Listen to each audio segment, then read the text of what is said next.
एक छोटे से गांव में रामदास नाम का एक साधारण किसान रहता था।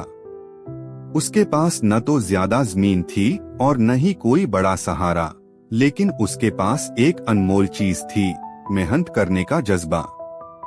हर सुबह सूरज निकलने से पहले वह खेतों में पहुंच जाता और पूरे मन से अपना काम करता। एक साल गांव में भयंकर सूखा पड़ा। बारिश नहीं हुई, फसलें सूखने लगीं और लोग निराश हो गए। कई किसानों ने खेतों में जाना ही छोड़ दिया। वे कहते थे, जब भगवान ही साथ नहीं दे रहे तो मेहनत का क्या फायदा। लेकिन रामदास का विश्वास अलग था। वह रोज खेत में जाता, कुएं से पानी निकालता, मिट्टी संभालता और उम्मीद नहीं छोड़ता। लोग उसका मजाक उड़ाते थे।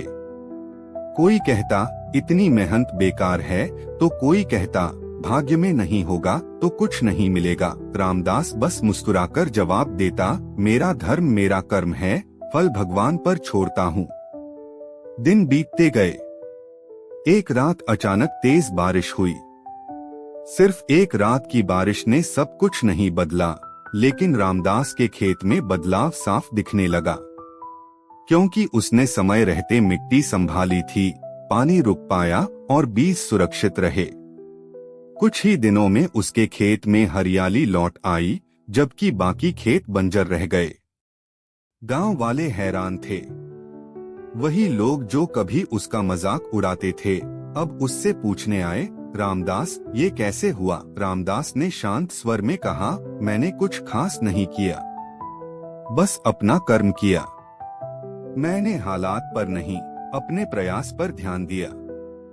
उस साल रामदास की फसल कम थी, लेकिन पर्याप्त थी। उससे उसने अपने परिवार का पेट भरा और जरूरतमंदों की मदद भी की।